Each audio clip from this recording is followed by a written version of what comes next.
Gather round the radio, registered voters and girls, for it is time for America's #1 radio program, Dr. President.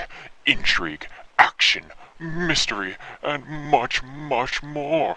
Delve into the story in this week's episode, Needles, Signatures, and Ninjas. But first, this week's episode is sponsored by the official Presidential Pal Medical Pager. Be a responsible registered voter and order your very own by mail today. Remember, registered voter, every dollar helps Dr. President in his quest for justice. Now, let's delve into the dark depths of Dr. President. Our story begins in the grim future of 2214. Our hero is recording himself on a camera he found. Is this thing on? I think it's working. Hello everyone, my name is Dr. President, esteemed crime fighter, and, well, President of the United States. If anyone sees this video, send it to the Presidential Pals. I've been captured by Foote, and I know everything about him and his operation. But before I tell you that, I'm going to tell you the story of how I ended up here. It all started in January 2214, and let me just say, I never thought my life would take such a turn. That is, until it started turning. Hey, who are you talking to? No one. Signing off. I'll finish the story in the next recording. Scene 2. Dr. President's ever-trustworthy secretary enters the Oval Office to see Dr. President himself asleep at his desk, paper half signed. She rushes to his side to assure he gets his coffee in a timely manner. Long night? Something like that. Dr. President remembers to the night before of a tense battle between him and ninjas. He then remembers to the dull document signing of the present. You'd say I got a little tied up. Dr. President once again finds himself fantasizing about the night before with the ninjas. He remembers himself being tied down to a chair, and while he almost meets his doom, he uses his surgical needles to cut through the ropes that bound him, and once again return to fighting the ninjas. But what's this? Now there is another mysterious figure fighting alongside Dr. President. Well, I'm sure that you can handle yourself. Speaking of which, you should really finish signing these here documents. Yeah, I'll get it done. Dr. President stands and walks over to the window to brood. He sees that it is gray and rainy out. I'm just worried about my partner. He can barely hold his own out there in this dog-eat-dog world. He's my faithful sidekick, and together we've done some great things. Hell, the two of us took down the Neo-Soviets. But these guys are tough. My MD and DO may not be enough to save him.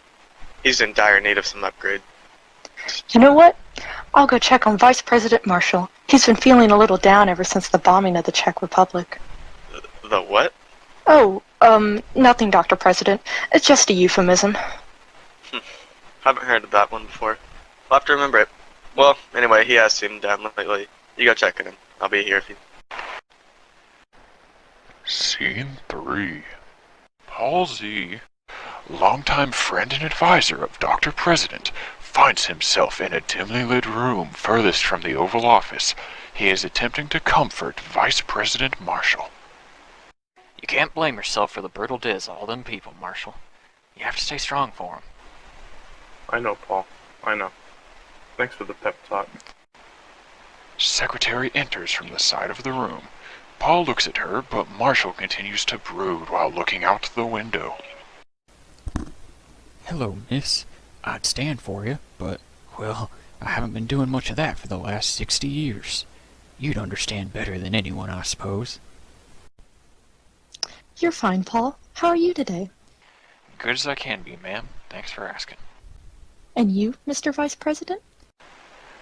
Vice President Marshall remains silent. Paul begins leaving the room and motions for Secretary to follow. Well, he ain't good, I can say that much. But I suppose that happens when you call for the bombing of thousands of innocent people without the consent of the President. Does Dr. President know yet? No, he's been falling asleep at his desk all day. He's barely gotten all of today's papers signed. He was probably busy last night. Yeah, him and his sidekick buddy have been going nose to the grindstone. Those kids are biting off more than they can chew, I tell you. Walk with me, Secretary. Though, I must apologize, I'll be wheeling rather than walking. Those darn fools, staying up all hours of the night, fighting crime, falling asleep on the job. He hasn't gotten his daily quota of documents signed in weeks. This is an important job he's doing here. He can't be slacking. I mean, I'm the head of Treasury. I got a whole department of men who are waiting for him to sign off on hundreds of things now. Well, his night job is equally important, you know. I know. I'm just worried about those kids. I'm sure they'll make it through okay. What's that buzzing sound? Oh, say, it's our presidential pal pagers. I wonder who's trying to contact us. Emergency. Paging all presidential pals. Come for debriefing. Haste advised. It's Manning. We should... Did you hear? It's an emergency. Get to the hideout immediately. Yes, sir. Our gang of presidential pal members rushes into the Oval Office behind Dr. President, who pulls his MD off of the wall, revealing a mysterious hidden button behind it. He presses it, and a secret passageway opens as they all begin jogging in. But Paul, looking left and right, notices there is no standard issue handicapped ramp or elevator. He stops, realizing he cannot go any further. It's always the stairs. Guess I'll have to go find an elevator somewhere else. What are these papers on his desk? Well, as usual, half signed.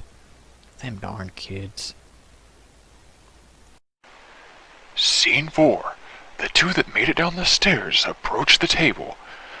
Manning, the ever-mystifying tech guru for Dr. President, sits in a chair turned away from them. So, it seems that you got my message. Well, we can't turn our pagers off. Of course we got your message. I was engaging in humor, Dr. President. Someone of your intellectual stature should understand such a thing. You best hold your tongue, you little snake. Don't worry, Secretary. I don't mind.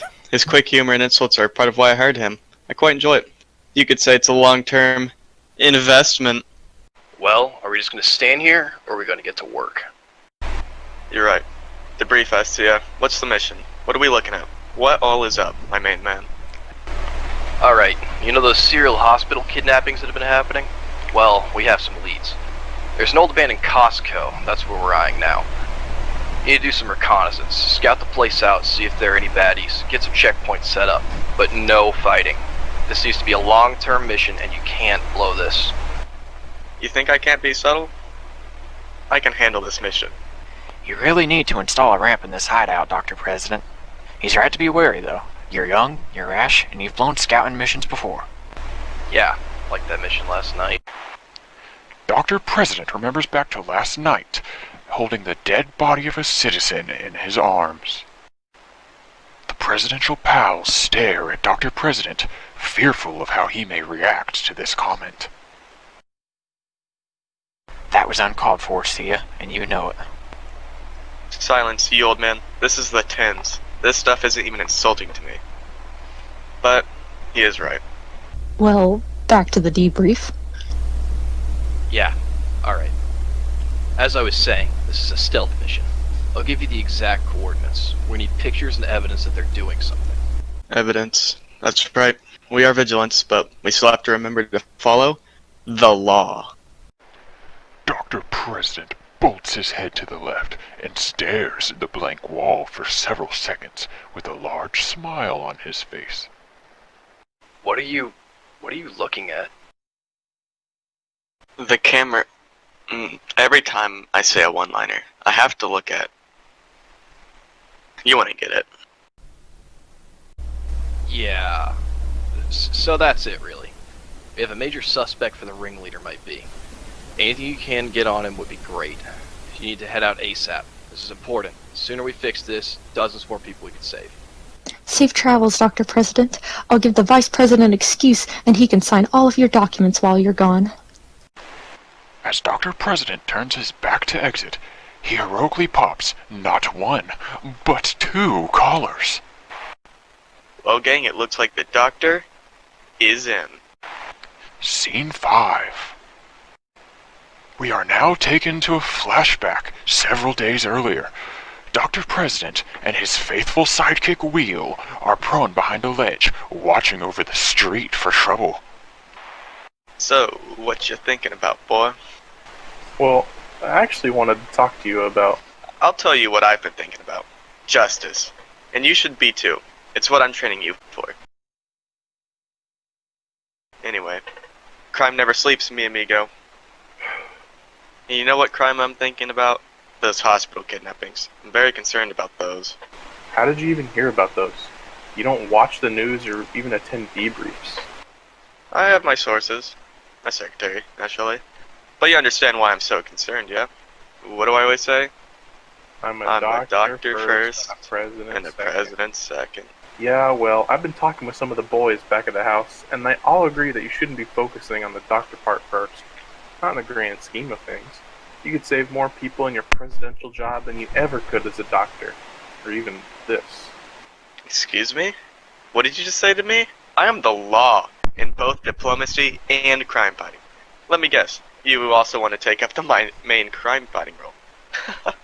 No, you'd never think that. That just makes me laugh. Look, hear me out though. I can't do anything in my day job. I can do so much more on the streets than with my fickle job, and that would free you up to. Well, my young apprentice, duty calls. Our two heroes spring into fighting stance to save the day. Scene 6. Back to present, Dr. President is scouting out the abandoned Costco, where the baddie is rumored to be. Oh, this ducking sucks. Wait, Manon, get on the comms. I think I see our suspect. He's wearing a hood, though. I don't have a good view of his face.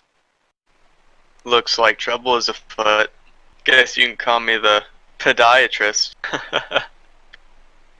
Listen, just make sure it gets done, with no witnesses. Hey, sure thing, Doc. The two of us got this. For sure. What about the patients? Who cares about them? Just keep them there. Trouble's afoot. Alright, looks like the three of them are driving off. I'm going to go get a closer look. Careful, Doc. It's padlocked. But perhaps I can use my trusty syringes to... I got it. Looks like the doctor is in the house. What do you see in there, Doc? I see a lot of beakers and tools. I'm gonna take a look around a little.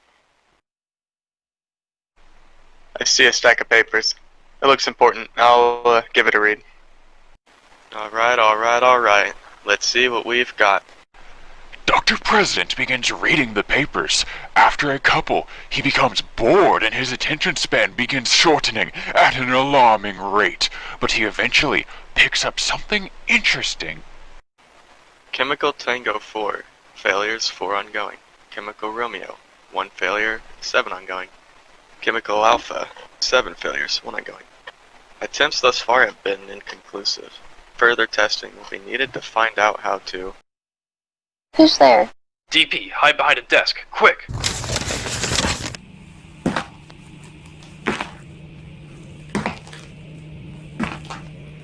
Must have been the damn rats. Alright, Manon. I'm gonna make a run for it. Hopefully they won't... Ouch. What the? Don't worry, ne'er-do-well. A little of this anesthetic and you'll be out in no time. Injection. What's going on over there? It's the Dr. President. He got me. Come back here. Alright, I'm getting out of here. Throwing these papers should make for the perfect distraction I need. Smell you later.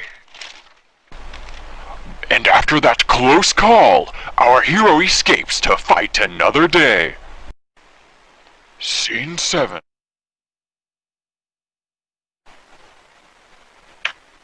The lab report is in. Just what we needed. Good job, Doctor. I knew you could do it, Dr. President. Well, what'd you find? It's clear they're up to something. There's chemicals all over the place, and there's a stack of papers saying that the test subjects failed.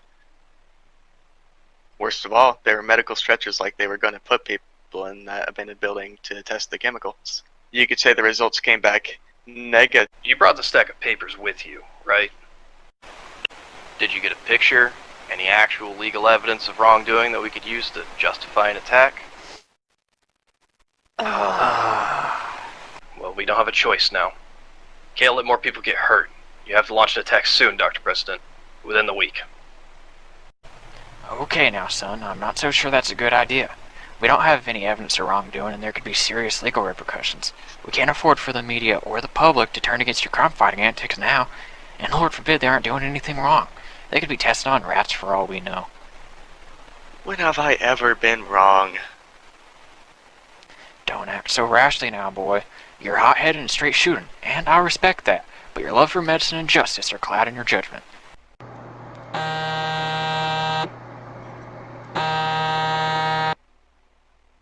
Oh, that's mine. One moment. Uh-huh. Oh my god. That's terrible. Oh no, oh no, oh no. I'll tell him right away.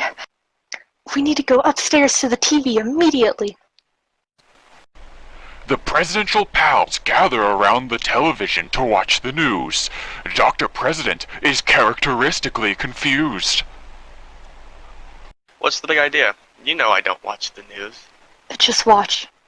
And after the harrowing report, the group of innocent young men brought their friend in with an injection in his neck, which could only be left by one and only Dr. President. That's right, folks. I've said before, this man needs to be brought to justice and his identity revealed. But not even the president of our country supports the notion of jailing this lunatic. Reporters from first responders say that he was injected with an anesthetic but the syringe had bubbles in it, which led to the death of this man. Well, you can't listen to everything the media says. Dr. President clenches his fists and huffs off without a word. Paul is left looking solemn, but soon follows to console his longtime friend. Scene 8. Dr. President is holding a syringe in his hand, thinking gloomily to himself. It doesn't do any man good to brood alone in a time of need. I just need some time. Just need everyone to see what a benefit Dr. President's to society. But they'll never see. Pish posh. The media's always looking for reasons to put people down, and now they have an eye on you. They'll make a big scene, and soon enough people will see that they have no evidence, and they'll forget all about it. But it's more than that, Z. I need to be a symbol for doctors, politicians, and kung fu users alike. I just don't think I'm living up to my symbol, who I'm supposed to be. I'm a failure. Well, listen, DP. You remember 5 years ago when you were elected for the first time? Do you remember back then, all that time ago? Well, you were but a wee surgeon fresh into college. Everyone said you'd never make it into the presidency. But you know who didn't? Your presidential pals. That's when you first named our little crew. The pals and Marshall all believed in you. I'm sorry, I don't understand. Let me finish, son. You know who else believed in you? The people. They voted for you to win. And that's what they think of you. That you're a winner. And you are. But we gerrymandered every... That doesn't matter. People still voted for you the second time around because you proved yourself worthy to lead them. You're a hero, son. Doing a hero's... No, doing God's work. My sidekick said that. You all thought I should go strictly diplomacy instead of hero work. Oh, well... There's no doubt you have important work to do, and I've just recently come to realize that you should do it. You know what? You're right. I can't give up on these people now. I have to save them. I have to go back to that Costco immediately. Hey, you said that your sidekick knew that we wanted you to stop crime fighting. So he's undercover then, huh? Just between you and me, who is it, Doc? Who is your other half? You know I can't tell you that. I can't betray his trust or put him in danger. You'll learn eventually, Z. Well, anyway, I appreciate you being here. Thanks for the checkup. Scene 9. We are once again taken to a flashback of the mission days earlier. Our heroes seem to have found the source of the scream that they sought to investigate. It appears to be two men mugging an innocent civilian. Well, well, well. What do we have here? What? Who are you? Oh my god! Dude, it's Dr. President! We gotta get out of here! Oh, the famous Dr. President. You don't look so tough. I think we can take him. I think you boys should get going now, before someone gets hurt. Nah, man, I'm jetting! And where do you think you're going? Get him, Will.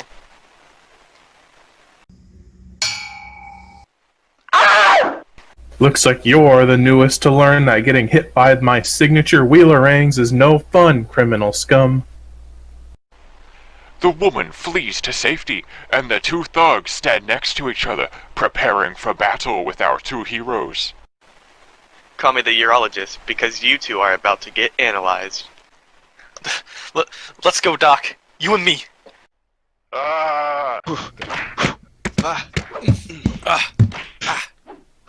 Injection. Looks like someone didn't do his studying. Nighty-night.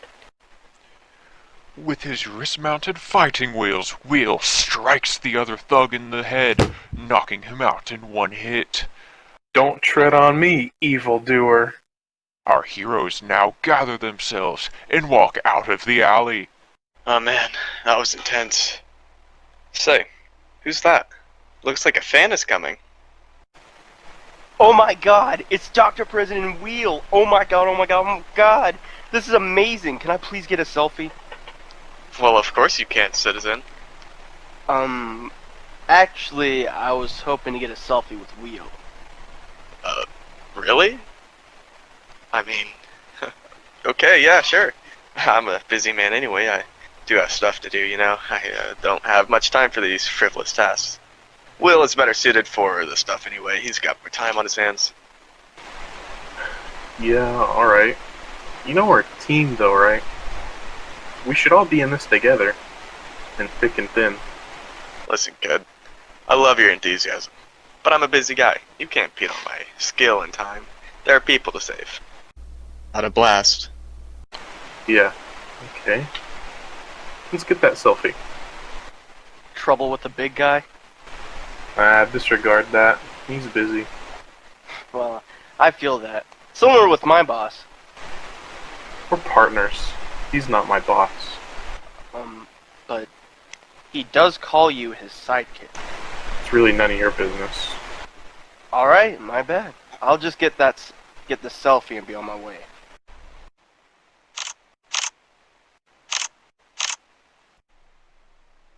Gee, thanks, Wheel. Anyways, I gotta go. Scene 10. Marshall and Secretary are talking in Marshall's office. Marshall is annoyed with Dr. President, though he cannot explain why. It can't be as bad as you've described, though I know all too well how irritating the president can be. Just because he's been skilled with medicine since he was a child and is the youngest president to date doesn't mean he's the star of the show. Mr. President and I have been friends for years, but he can sometimes be a real jerk. Just last night we were out, not as, gay or anything, just out, and a fan of my presidency work asked me for a selfie. Me. But Mr. President was absolutely flabbergasted at the thought that someone could be a fan of me. I mean, just look at this framed picture he gave me of the two of us. It was at the campaign rally, where he made sure I sat in his shadow so he could get a good tan. On the back it says, "For Albert Marshall, forever my number 2. It's like he doesn't even know he's acting like a douche. Yeah, I know what you mean. I feel like if I wasn't there parenting him, he'd never get anything done. Not that he actually gets anything done. I've seen his document citing numbers. It's abysmal. He hasn't hit his quota in the better part of a year. But whether he's an idiot or not, he's still your friend. There's a reason he picked you to be his number 2. He just can't properly show it. You're right. Now I'm being selfish. Suddenly, Marshall remembers that Dr. President went alone to the spooky Costco. Marshall pretends to look at the time on his watch. Wow, would you look at the time? I've got a meeting that was scheduled for over 10 minutes ago. I've got a blast.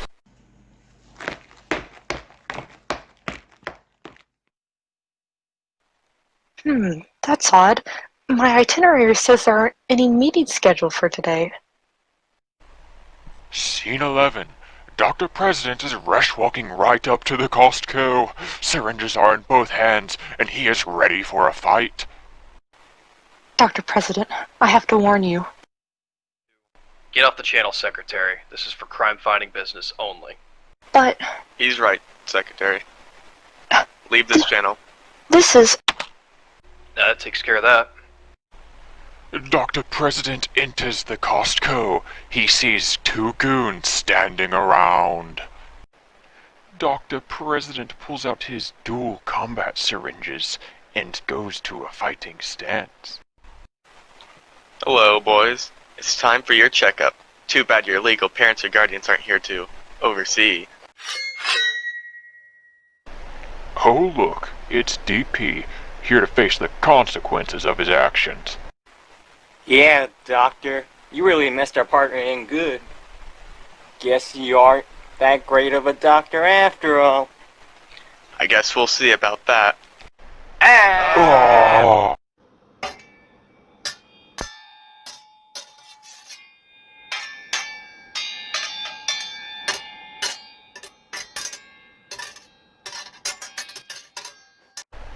Huh, back with the needles?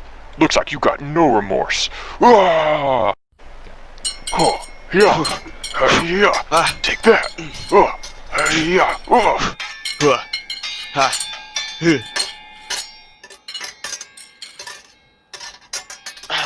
I can't keep up. It's too much. Oh well. Inject. Wait. Another bubble in my needle. I can't use it. Now that I got you pinned down, how's your MD gonna save you now, Mr. President? Whoa. What did you... Yes. What did you just say, little goon? The hooded man walks menacingly around the pinned down Dr. President. More goons run in and surround him.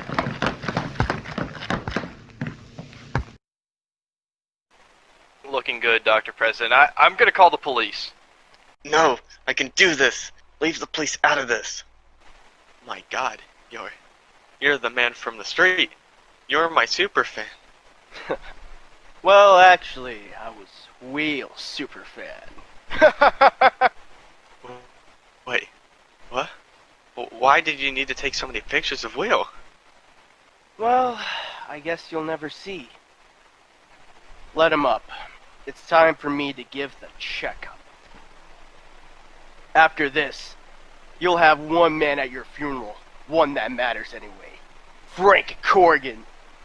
And the grave will be right under these floors. I've been waiting for this for a long time, Mr. President. Frank Corrigan manages to get Dr. President off of his balance and knocks him to the floor. Frank Corrigan proceeds to kick him over and over. What will our hero do? DP, are you there? Please respond, DP. Who will save you now, you old hack? While the future is dim, a light shines from the back of the room. Corrigan slowly stops kicking and turns around. DP is dazed and cannot tell what is happening. From behind, two goons collapse. Wheels are rolling on the floor next to them. Everyone turns to see what is happening, and they see Wheels standing heroically over Dr. President. The enemies step away in fear, including Corrigan, and Wheel leans into Dr. President and reaches a hand out to him. Looking for a hand, Dr. President? Or should I call you the orthopedic surgeon who specializes predominantly in hands? Now you're speaking my language. Manon, perform Operation Looking Eyes. I have no idea how long I've waited to hear those words. I'm in. I can see through all the cameras in the warehouse. I'll support you in your fighting. That's what I like to hear. Behind you. Hearing Manon's command, Dr. President quickly whips around and knocks a goon out behind him in one hit. That was amazing! More fighting ensues. Dr. President knocks two goons to the ground, but not for good.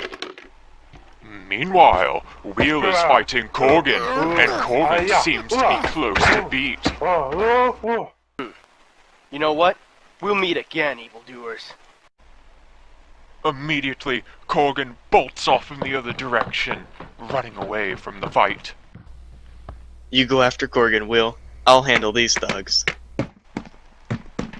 Wheel leaves Dr. President behind to handle the goons. As he rushes outside the Costco to chase Corgan, Corgan jumps out behind a dumpster and hits him with the lead pipe, knocking Wheel to the ground. Well, if it isn't the sidekick. That has a nice ring to it, the sidekick. From our little talk on the street the other day, I'd say you agree. Sounds like you really enjoy working with him. But I have to say, you'd make a lot more money and respect coming to work for me. Full benefits, including health insurance, which DP would be psyched for, no doubt. No, I'd never work with you. Oh, I'm sure you'd be surprised at what we can do when we set our minds to it. You know, I've been trying to figure out who's behind that mask for some time. You no doubt realize that's why I took the pictures. You know, I was actually getting those pictures analyzed at one of the sister facility locations. You know, looking at your height, eye color, and so on and so forth. But we couldn't figure out who it was. Obviously, we figured out that DP is the President of the United States, but you? You're an elusive one. But I think we'll find out very soon. Off to the side, Wheel notices Dr. President run out of the facility. He has defeated the goons, and he hears Manon chanting at Dr. President's success over the earpiece. Was that all of them? That was all of them. Blast it! DP again. I'm out of here. But don't you think this is over, Wheel? Hurry up, lad. We have to catch this man. You think you'll catch me? I'm smarter than to leave this job's future to a chase. My God, Corgan seems to be taking some sort of pill. Catch him fast. After consuming the substance, Corgan falls to the ground and begins convulsing. What are you doing here? How do you know my name? DP, ask him about the sister locations. What? There are more? How big of an operation is this, villainous scum? Wait. Oh, no. Dilated pupils, unresponsive. I'm no doctor, but... I am, but... Wheel, call an ambulance. But they'll know we were here. That doesn't matter. I'm a doctor first and a president second. Okay. I'm on it, Doc. Scene 12. One last time, we return to the flashback sequence. After taking the selfies with the superfan, Wheel is in search of Dr. President, and he finds him breaking out of a chair and fighting ninjas.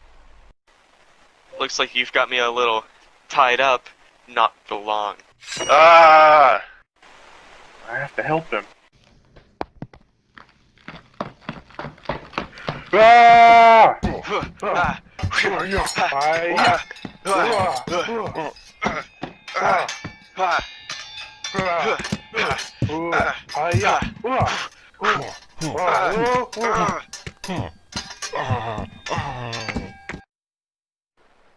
You may have defeated me and my legion of ninjas this time, Dr. President, but we'll be back.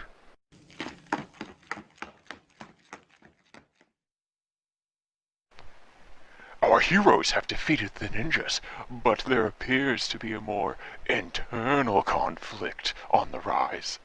Look who finally decided to lend a hand. Yeah, just in time, too.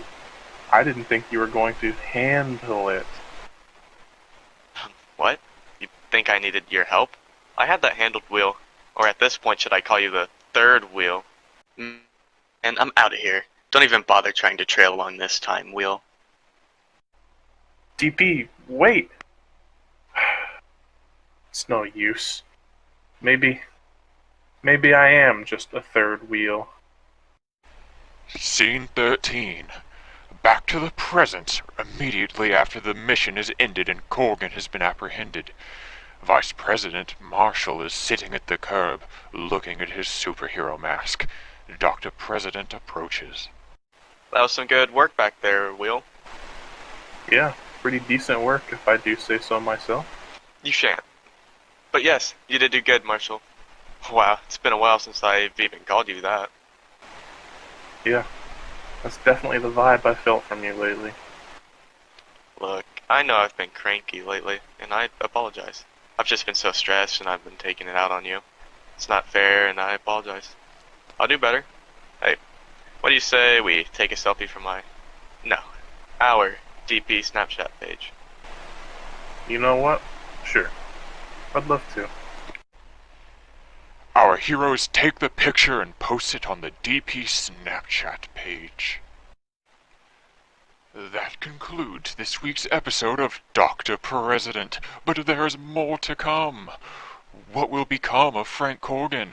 Will Dr. President discover the other sister locations? Will tensions between Wheel and Dr. President continue to rise? Tune in next week to your favorite radio show to find out.